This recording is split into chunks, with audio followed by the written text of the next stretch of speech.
우리가 집을 지을 때 가장 먼저 점검하는 것은 외관이 아니고 그 집의 터입니다. 모래 위에 아무리 화려한 건물을 지어도 바람과 비가 한번 불면 그 취약함이 금세 드러나고 말 것입니다. 또는 반대로 아무리 터가 단단하고 좋아도 건물에 들어간 재료가 부실하면 외부 환경에 쉽게 부서지고 무너지고 말 것입니다. SFC 친구들은 잘 모르겠지만 실제 우리나라에 기초공사가 잘못되고 부실 재료가 들어가서 한강 다리가 무너지고 백화점이 주저앉은 일이 실제로 있기도 하였습니다. 우리의 교회, 우리의 인생도 같습니다. 무엇으로 우리의 토대를 세우느냐가 중요합니다. 오늘 본문에서 바울은 당시 고린도 교회에 있었던 분열과 자기 지식자랑, 은사자랑이 난무하던 고린도 교회 한복판에 이렇게 단호히 선언했습니다. 이 닦아둔 것 외에 능히 다른 터를 닦아둘 자가 없으니 이 터는 곧 예수 그리스도다라고 했습니다. 그리고 이어서 그 위에 나무나 풀이나 집 같은 값싼 재료가 아닌 금, 은, 보석과 같이 가치 있는 재료로 건물을 지어가라라고 말합니다. 오늘 말씀을 통해 저와 여러분은 우리 교회와 각자의 인생을 그리스도라는 터 위에 세우고 그리고 값지게 건물을 세워간다는 것이 무엇을 의미하는지 함께 살펴보고자 합니다. 이 서신의 수신자인 고린도 교회의 성도들, 적지 않은 성도들은 그 당시 특정 지도자들을 추종하며 마치 사람이 교회의 중심인 것처럼 행동했습니다. 4절에 보면 나는 바울파다, 나는 아볼로파다 라고 말하면서 그 바울과 아볼로가 전하는 예수 그리스도를 바라보고 관심을 갖기보다는 정작 그 사람 자체에 더 관심을 가졌던 것입니다. 또한 당시 유행하는 헬라 철학과 세상 지혜로 무장하여서 그리스도의 신성, 그리스도의 십자가 사역, 그리스도의 부활을 조금씩 부인하기 시작하였습니다. 말하자면 복음의 기초까지도 흔들고자 했던 사람들이 교회에 있었던 것입니다. 이에 바울이 오늘 본문을 선언합니다. 이 닦아둔 것 외에 능히 다른 터를 닦아둘 자가 없으니 이 터는 곧 예수 그리스도라 라고 했습니다. 예수 그리스도만이 유일한 기초임을 말한 것입니다. 예수님은 우리가 잘 아는 그 유명한 마태복음 16장에 등장하는 베드로의 신앙 고백을 반석이라고 일컬으면서 그 위에다가 내가 내 교회를 세우겠다고 했습니다. 베드로는 이렇게 고백했습니다. 주가 그리스도시고 주가 살아계신 하나님의 아들입니다 라고 얘기했습니다. 그리고 주님은 바로 이 고백, 이 반석 위에 내가 교회를 세우리니 음부의 권세가 이기지 못하리라 라고 말씀하셨습니다. 여기서 베드로가 주님이 곧 그리스도십니다, 이 말은 주님이 온 인류가 고대하고 있는 바로 그 메시아십니다 라는 말입니다. 크리스토스라는 그리스어는 메시아라는 히브리어를 번역한 것입니다. 이 크리스토스라는 말은 기름 부음을 받은 자를 의미합니다. 당시 고대인들뿐만 아니라 현대도 별 차이가 없는데요, 인류는 늘 메시아를 고대했습니다. 당시 기름 부음을 받아서 세우는 세 가지 직분이 있었는데 그것은 왕, 제사장, 선지자였습니다. 제대로 된 왕을 세워서 우리를 바르게 통치하게 하고 제대로 된 선지자를 세워서 우리가 어떻게 살아갈지 지혜를 가르쳐주게 하고 제대로 된 제사장을 기름 부어 세워서 우리를 신과 연결시켜 준다면 이러한 메시아, 이 세 가지 직분을 완전히 행할 이가 온다면 이 세상은 완전해질 것이고 우리의 삶은 온전해질 것이다 라고 여기며 메시아 고대 사상을 모두가 가지고 있었던 것입니다. 그리고 베드로가 당신이 그 메시아십니다, 즉 주는 그리스도시요 라고 고백한 것입니다. 주만이 우리의 참된 주관자이시며 참된 생명이시고 우리가 믿고 따르고 살아갈 진리가 되신다는 것이고, 그리스도가 교회의 기초고 신앙인들의 기초라는 말은 이 메시아의 가르침과 메시아 위에 세운다는 말입니다. 예수님 외에 다른 어떤 인물이나 철학이나 오래된 교회의 전통마저도 교회의 토대가 될 수 없습니다. 바울은 그런 태도들을 바로 잡으며 즉 구원인의 무리를 떠받치는 근본 토대는 오직 예수 그리스도다라고 가르치고 있는 것입니다. 개인의 삶 역시 마찬가지입니다.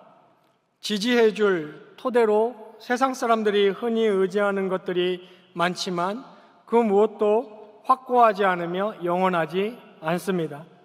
물질이나 성공이나 지식이나 쾌락이나 건강 등은 한순간 반짝일 뿐 곧 변하고 사라지며 일시적이고 본질적으로 도구요 수단에 불과한 것들입니다. 그리고 더욱이 인간은 스스로 참된 기초를 마련할 수 없다고 성경은 말합니다. 역사를 돌아보면 이 성경의 주장을 쉽게 알 수 있습니다. 과학과 교육이 아무리 발전해도 사람들은 여전히 도덕적 혼란과 영적인 공허 속에 방황해 오고 있음을 우리는 쉽게 알 수 있습니다. 철학과 사상, 문명과 진보를 쌓아 올렸지만 인생의 근본 질문인 나는 누구인가, 왜 여기 있는가, 무엇을 해야 하는가, 죽음 이후에는 어떻게 되는가에 대한 답을 주지 못한 채 인류는 계속 갈팡질팡해 왔습니다. 사람의 노력은 과학, 기술, 환경을 발전시켰을 뿐 끝없이 뱅뱅 돌며 쌓아 올라가는 나선형 막대기처럼 근본적인 것들에 있어서는 결국 실패와 혼란만이 남을 뿐이라는 이 사실에는 변함이 없습니다. 그러나 감사하게도 우리로부터가 아닌 하나님께서 친히 든든한 기초를 제공해 주셨습니다. 사람이 놓지 못하는 터를 하나님이 직접 놓으신 것입니다. 그 터가 곧 예수 그리스도이십니다. 하늘로부터 오신 하나님의 독생자 참된 메시아 예수 그리스도가 그 터입니다. 예수님만이 참된 인석의 반석이시고 구원의 기반이 됩니다.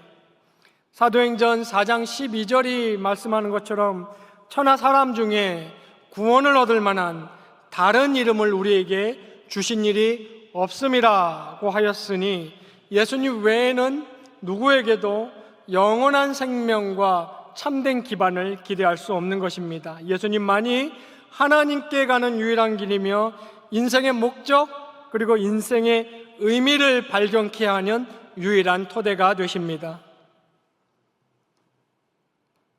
그 이유는 예수님이 하나님이 친히 마련해 주신 기초이기 때문입니다. 예수님은 어떤 인간 지도자나 철학자가 제시하는 구원의 방도나 구도의 길이나 혹은 구원이나 구도로 가는 방편이 아닌 구원 그 자체이시며 생명 그 자체이시고 존재의 토대 그 자체가 되십니다. 하나님이 우리에게 보내주신 토대입니다. 하나님의 영원한 계획 속에 이 땅에 보냄을 받은 하나님의 기초입니다. 그리고 이 예수는 그 존재 자체가 완전 무결한 유일한 존재입니다. 예수님은 참 하나님이시며 참 사람이신 분입니다. 완전한 신이면서 동시에 완전한 인간은 유일하게 예수 그리스도 외에는 없습니다. 이 점이 인간들에게는 매우 중요합니다. 예수 그리스도 안에는 신성과 인성이 각각 완전하게 연합되어 있습니다. 예수님은 하나님이시기에 무한한 능력과 끝없는 거룩함으로 우리를 떠받치실 수 있고 동시에 완전한 사람이시기에 그리고 이 땅에서 똑같이 우리와 같은 삶을 사시고 우리 연약함을 친히 아시기에 우리를 완전히 이해하시는 든든한 주춧돌이 됩니다. 여러분, 그 어떤 것도 인생의 삶의 무게와 죄의 문제를 동시에 온전히 감당할 수 있는 것은 없습니다. 그 모든 것을 떠받칠 수 있는 기초는 오직 예수 그리스도이십니다. 예수 그리스도로부터 나오는 그 복음의 가르침들만이, 그 진리만이, 그것들에 대한 우리의 아멘과 그것들을 순전한 순종의 실천만이 인생의 삶의 무게를 지탱할 수 있게 만들어주며 우리의 죄의 문제를 영원히 해결해 줍니다. 하늘과 땅을 이어주는 유일무이한 중보자가 되시기에 바로 그분만이 흔들리지 않는 영원한 터전이 되십니다. 오늘 본문에 앞서 1장 30절에서 바울은 이 얘기를 먼저 했습니다. 예수 그리스도께서 우리에게 지혜가 되시고 의로움이 되시고 거룩함이 되시고 우리의 구속함이 되신다라고 이 사실을 종합적으로 잘 묘사하였습니다.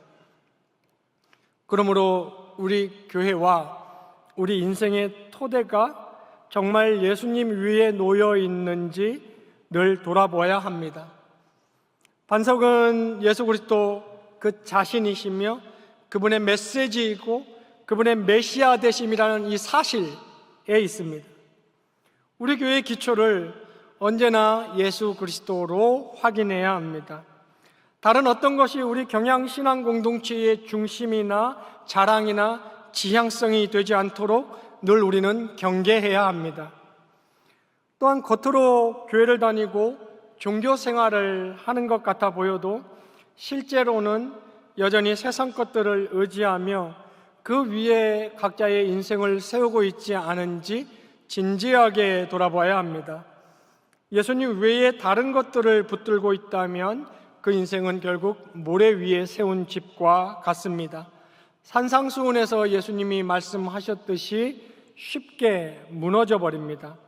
그러나 그 말씀을 듣고 중요한 말 순종하면 반석 위에 지은 집과 같아서 비바람과 풍파에도 무너지지 않는다라고 얘기하고 있습니다. 예수 그리스도만이 변함없는 반석입니다. 우리의 감정, 환경, 세상 풍조는 변하지만 예수님은 어제나 오늘이나 영원토록 하나님이심으로 그 위에 세운 인생은 영원히 견고합니다. 이렇게 예수님이라는 기초를 말한 후에 바울은 여기서 멈추지 않고 조금 더 실제적인 이야기를 하기 시작합니다. 그 위에 무엇을 세우느냐의 문제를 다루기 시작합니다. 당연히 터라는 것은 그 위에 무엇을 세우기 위해 마련한 것이기 때문입니다.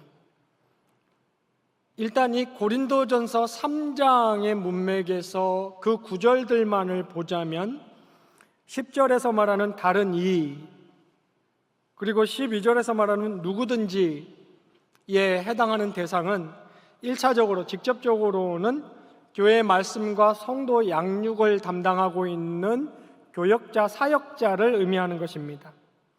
그러나 바울이 곧 이어서 16절과 17절에서 말하듯이 성전이라고 비유적으로 칭해지는 지금 이 자리에 있는 이런 무리들과 같이 구원받은 무리, 즉 교회 공동체 전체, 즉 교회를 구성하고 함께 세워지고 자라가는 모든 성도를 말하는 것이라고 우리는 볼 수 있습니다.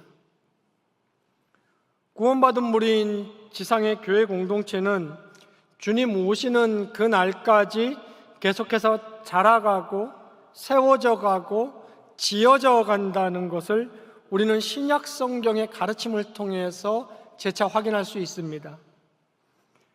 그러니까 교회의 사명인 말씀 전파와 양육, 그리고 그것을 통한 성도 개인의 삶의 실천이라는 것이 곧 바로 이 그리스도라는 터 위에 세워나가는 건물이 되는 것입니다. 바울은 지금 이 측면을 말하기 시작하는 것입니다.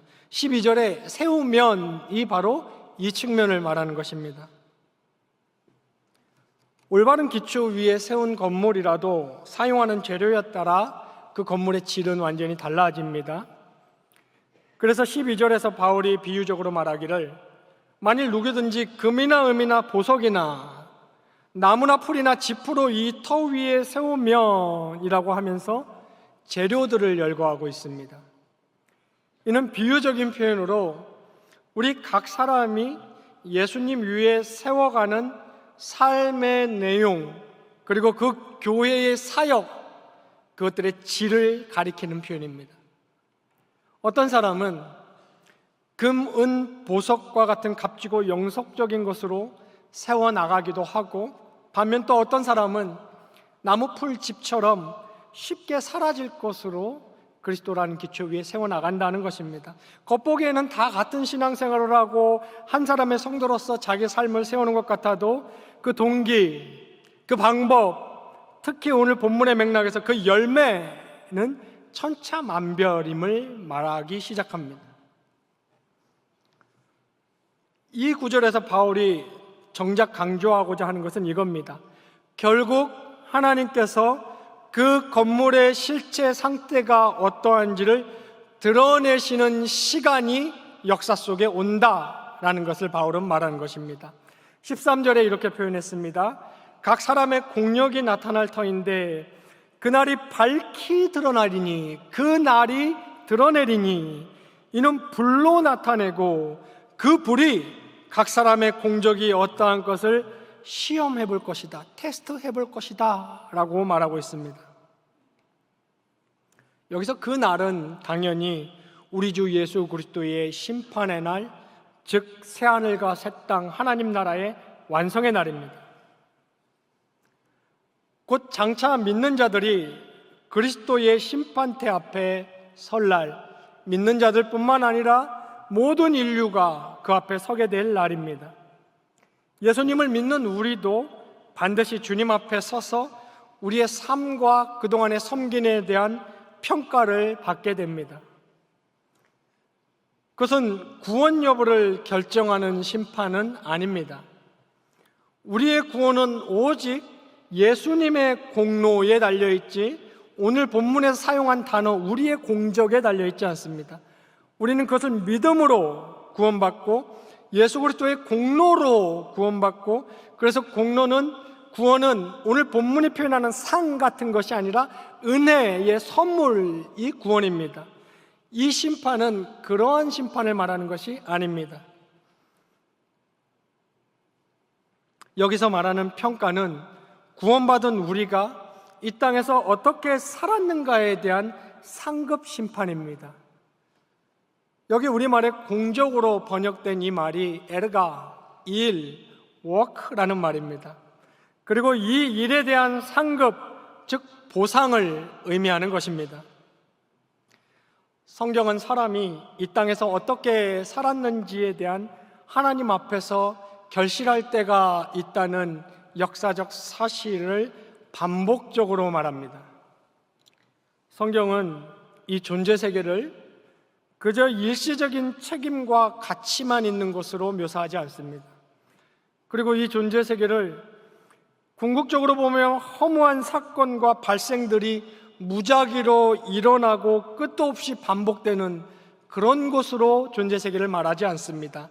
성경은 역사에는 시작이 있고 끝이 있으므로, 그러므로 여기 이 땅의 시간은 영원에 맞닿아 있으며 여기에서의 삶은 그 영원한 삶으로 연결되어 있다고 성경은 말합니다.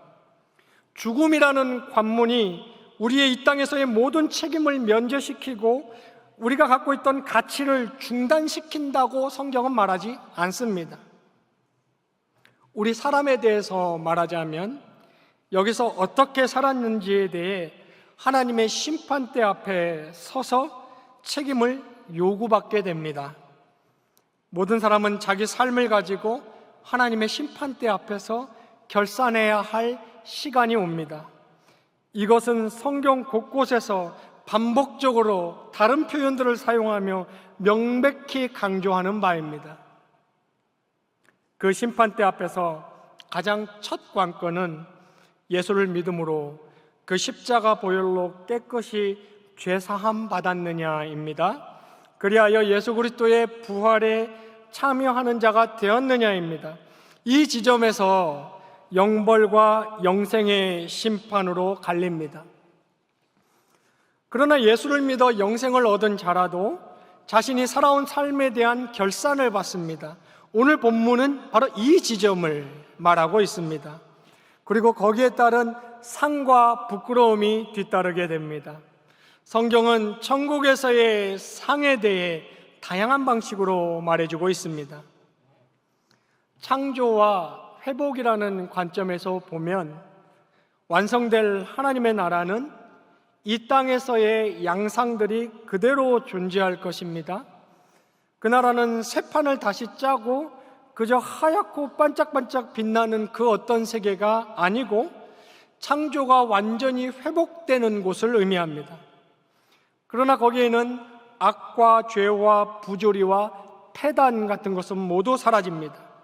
그러므로 당연히 거기에는 우월감이나 열등감이나 비교의식이나 시기나 교만이나 자기 연민이나 상대적 박탈감, 즉 이 땅에서의 상이라는 것이 가져올 수 있는 그런 것들은 존재하지 않을 것입니다.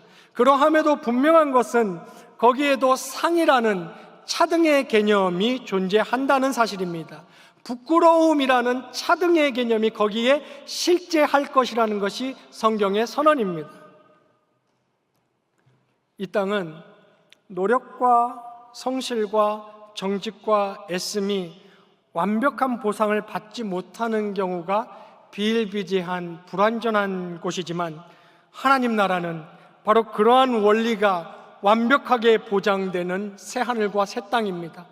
그렇기 때문에 성경은 반복해서 이 땅에서의 우리의 노력과 성실과 정직과 애씀을 부조리가 존재하는 이 땅이 아닌 완벽한 새하늘과 새 땅의 가치를 향하여 거기에 보물을 쌓으며 이 땅을 살아가라라고 우리에게 말하고 있는 것입니다. 하나님은 죽음이라는 사건을 통과했다고 해서 이 땅의 일들을 다 없었던 것으로 하시는 분이 아닙니다. 하나님은 성경에 따르면 완전한 공의 그 자체이시고 완벽한 공정 그 자체이시고 정의의 원천이십니다. 있었던 일을 마치 없었던 것으로 여기시는 분이 아닙니다. 그런 일은 사람이 합니다. 하나님은 그러므로 죽음이라는 사건 이후에도 영원이라는 동일한 선상에서 이 땅에서 우리가 행한 바에 대한 평가를 하시며 그 결과를 내시는 공정과 공평과 정의의 하나님이십니다. 우리의 죄 문제에 대한 대가는 온전히 예수 그리스도에게 모두 전가시키셨지만 이 땅에서 우리의 행위에 대한 대가는 우리에게 물으실 것입니다. 바울은 그 심판의 성격을 불로 나타낸다고 묘사했습니다. 불은 시험하고 걸러내는 도구입니다. 불시험을 통과할 만한 것만 영원히 남고 불에 타버릴 것들은 사라져버릴 것입니다. 금이나 은이나 보석은 불에 던져져도 없어지지 않고 오히려 더 정련되어서 더 빛나는 것들입니다. 나무나 풀이나 짚은 불타면 바로 재로 변하여 없어지는 것들입니다. 이처럼 우리 각 사람이 인생으로 쌓아 올린 것들이 마지막 날 하나님의 심판대 앞에 오를 때 그 중에 영원한 가치 있는 것들은 남고 가치 없던 것들은 사라지게 된다고 오늘 본문은 말합니다. 14절과 15절을 보십시오. 만일 누구든지 그 위에 세운 공력이 남으면 상을 받고 누구든지 공력이 불타면 해를 받으리라. 그러나 자기는 구원을 받되 불 가운데서 받은 것 같으리라고 말했습니다. 믿는 자의 삶의 결과에 따라 상이 있고 손실이 있을 것임을 말하고 있습니다. 여기 해를 받는다는 것은 구원을 잃는다는 뜻이 아닙니다. 손실을 크게 입을 것이라는 의미입니다. 어떤 성도는 이 땅에서의 삶을 통해 그리스도라는 기초 위에 지은 것이 상급으로 남지만, 어떤 성도는 불타버려 아무것도 남지 않으므로 상급을 받지 못하고 오히려 손실을 크게 입는다는 말입니다. 바울은 그 경우를 매우 생생하게 비유적으로 묘사했습니다. 불 가운데서 겨우 구원을 받는 것 같을 것이다 라고 했습니다. 마치 집이 완전히 불에 타서 간신히 목숨만 건지고 모든 재산을 잃어버리는 사람과 똑같다는 비유입니다. 생각해 보십시오. 그 사람이 목숨은 구했습니다. 이 비유를 믿음의 여정에 적용하자면, 예수 그리스도라는 반석 위에 서 있기 때문에 예수의 공로로, 예수의 은혜로 구원 자체는 잃지 않았지만, 나의 일을 생각해 보자면 일생 동안 한 일들이 모두 불타버려 열매도 남지 않게 되고 얼마나 부끄럽고 안타까운 모습이 생의 마지막 시간에 펼쳐지겠습니까? 빈털터리가 되어 주님 앞에 서고 구원을 받기는 받았지만 불에 그을려 몸만 겨우 빠져나와 목숨만 건진 초라한 모습일 것이다 라는 것이 바울의 묘사입니다. 바울의 비유에서 이 재료들을 그리고 금은 보석과 나무풀 지프로 구분했습니다. 금은 보석은 마지막 불 테스트에서 고스란히 남을, 오히려 불 가운데 그 가치가 더 정련되어 빛날 것이고, 나무, 풀, 집 같은 재료를 인생에 사용했다면 타서 흔적도 없어지고 불 가운데 구원만 받을 것이다 라고 얘기한 것입니다. 그렇다면 재료는 무엇을 의미하는 것이겠습니까? 먼저는 그 교회에서 선포되는 말씀과 가르쳐지는 교리, 그리고 그 교회의 영적인 분위기와 태도들을 의미합니다. 다시 말해서 교회 지도자와 교사들이 전하는 가르침, 심어주는 가치관, 성도들에게 제시하는 삶의 방식들이 그 재료에 해당합니다. 어떤 것이 금은 보석이고 어떤 것이 나무풀 지피겠습니까? 기준은 분명합니다. 예수 그리스도라는 이 기초에 부합하냐 부합하지 않느냐입니다. 교회의 어느 영역을 보든지 우리는 반드시 예수 그리스도라는 예수의 흔적을 볼 수 있어야 합니다. 그 교회의 가르침과 영적 양육과 모든 사역과 봉사에 예수라는 재료의 흔적들이 나타나야 하는 것입니다. 성도들을 그리스도의 말씀 위에 굳게 세우는 가르침, 성도들의 마음에 하나님의 주권과 그리스도의 은혜를 깊이 심어주는 양육, 그리고 교회의 모든 사역과 활동 속에 그리스도의 영광을 나타내는 태도와 방향성, 이러한 것들은 모두 금과 은과 보석과 같은 사라지지 않을 재료들입니다. 반대로 교회가 사람의 지혜를 앞세우며 시대의 풍조와 유행과 요구에 편승하고, 그리고 그리스도의 십자가와 부활을 애매하게 흐리게 만드는 가르침, 그리고 세상의 고상한 철학과 지식을 먼저 기초로 삼고 인간의 성공, 성취, 자만족, 인기만을 추구하며 복음과 성경의 용어들을 사용하긴 하지만 본질적으로 인간의 욕구를 충족시키고자 하는 것, 혹은 진리의 일부만 취사 선택하여 편협하게 가르치는 태도 등은 결국 나무나 풀이나 집과 같은 재료를 사용하는 것입니다. 그 교회가 아무리 겉보기에 화려하고 많은 군중이 모였다 해도 하나님의 불시험 앞에서는 재로 변하고 말 것입니다. 우리는 교회 안에 가르침과 태도와 행동들을 심혈을 기울여 세워가야 하는데, 그것들이 시험의 불을 통과해 금과 은과 보석처럼 남아 그리스도의 영광을 드러내는 것들이 되도록 해야 합니다. 교회 모든 사역과 활동 속에 그리스도의 영광을 나타내는, 그리스도를 위해 사는, 예수를 위해 살아가는, 교회를 위해 살아가는 그 태도와 방향성이 뚜렷이 나타나야 합니다. 또한 성도 역시도, 성도 각자는 자신의 교회가 그러한 교회가 되도록 정말 사력을 다해 기도하고 하나님의 인도와 보호를 간절히 바라는 가운데서 그리스도의 복음 진리를 통해서 배운 대로 삶을 실천해야 합니다. 예수님이 아까 산상수훈에서 말씀하신 대로 듣고 행하면 이라는 삶을 살아야 합니다. 어떤 성도가 구원은 받았는데 여전히 삶의 목표와 가치관은 세상 사람들과 똑같이 돈과 출세와 자기 영광만을 쫓는 곳에 머물러 있을 수 있습니다. 세상의 방법과 가치관으로 그렇게 내 인생을 채워간다면 그것들은 최후의 불시험 앞에서 내 이 땅에서의 마지막 시간 앞에서는 다 한 줌 재로 변하고 말 것이라는 것이 성경의 사실적 선언입니다. 말씀을 따라 산 순종과 섬김만이 영원히 기억될 것입니다. 사랑으로 행한 수고가 보석과 같은 것입니다.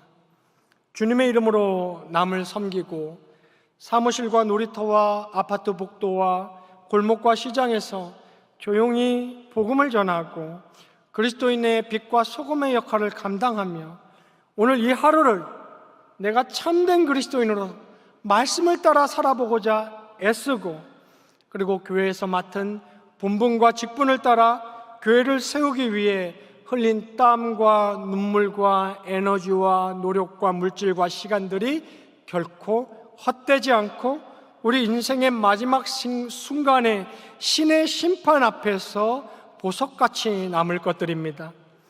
세상은 알아주지 않아도 하나님께서 기억하시고 마지막 날에 밝히 드러내실 것입니다. 예수님께서는 이렇게 말씀하셨습니다. 누구든지 제자의 이름으로 작은 자에게 냉수 한 그릇이라도 주는 사람은 결코 그 상을 잃지 않으리라 라고 말씀하시면서 작은 실천, 조용한 실천, 이 하루를 그리스도인으로 살아가는 모습에 상이 있음을 하나님은 분명히 말씀하셨습니다. 아직 우리에게 시간이 있으니 우리는 각자에게 질문을 던져보아야 할 것입니다. 나는 지금 무엇으로 내 삶을 채우고 있는가라고 말입니다. 아직 우리에게 시간과 기회가 있는 지금 세상에 나무나 풀을 쌓느라 이 인생을 낭비하지 말고 영원한 하나님의 말씀과 그분의 그 거룩한 가르침과 그 사랑을 따라 근과 음과 보석을 쌓아가시기 바랍니다. 주님을 위해 충성스럽게 섬길 수 있는 기회를 귀하게 여기고 맡은 바 사명을 최선을 다해 감당하시기 바랍니다. 이러한 복음의 삶은 누구나 바로 그 자리에서 처한 환경에서 즉시 실천하며 살아갈 수 있는 것들입니다. 금수저로 태어나지 않아도 되고 능력이 뛰어나지 않아도 되며 건강하지 않아도 됩니다. 누구에게나 향하는 하나님의 자비로운 복음의 초청이고 영원한 복을 주시고 싶어서 예비하시는 하늘 아버지의 복음의 권면인 것입니다. 그래서 그날에 우리의 인생이 드러날 때 남는 것이 많은 삶이 되도록 애쓰시기 바랍니다. 우리 각 사람이 상급의 면류관을 받아서 이 상급 역시도 하나님의 은혜 때문에 가능했습니다 라고 고백하며 면류관 벗어 주님의 발 앞에 내려놓게 될 그날을 소망하며 오늘도 불타지 않을 재료들로 아름다운 믿음의 집을 모두 세워나가시기를 바랍니다. 성도 여러분, 어린 시절 한 번쯤 아기돼지 삼형제의 이야기를 들어보셨을 겁니다. 이것은 매우 간단한 이치이지만 중요한 진리를 담고 있습니다. 첫째와 둘째는 지푸라기와 나무로 각각 집을 지어서 늑대가 와서 후 불자 다 날아갔지만 셋째는 벽돌로 정성껏 집을 지었기 때문에 거센 공격에도 끝까지 무너지지 않았고 세 형제 모두 안전하게 안도의 한숨을 쉬며 그 집에 거할 수 있게 되었습니다. 인류는 많은 현자와 많은 경험과 많은 철학과 이론들을 사람들에게 제시하면서 인생은 모름지기 이 기초 위에 서야 한다고, 그리고 이러한 것들로 삶을 채워나가야 한다고 제시하지만 저와 여러분은 성경의 권면에 주목하셔야 됩니다. 우리 교회와 우리의 인생은 그리스도 위에 기초를 세우고 그 그리스도의 가르침, 특히 그것의 실천이라는 값진 재료로 우리 삶을 채워나가야 합니다. 그러할 때에 이 땅에서의 삶이 의미와 목적으로 가득 채워지게 될 것이며 밤의 경점과도 같다고 성경이 표현하는, 잠시 지나가는 이슬과도 같다고 성경이 표현하는 이 인생의 마지막 끝자락의 시간 앞에 영원한 상급과 빛나는 보석들을 우리는 만나게 될 것입니다.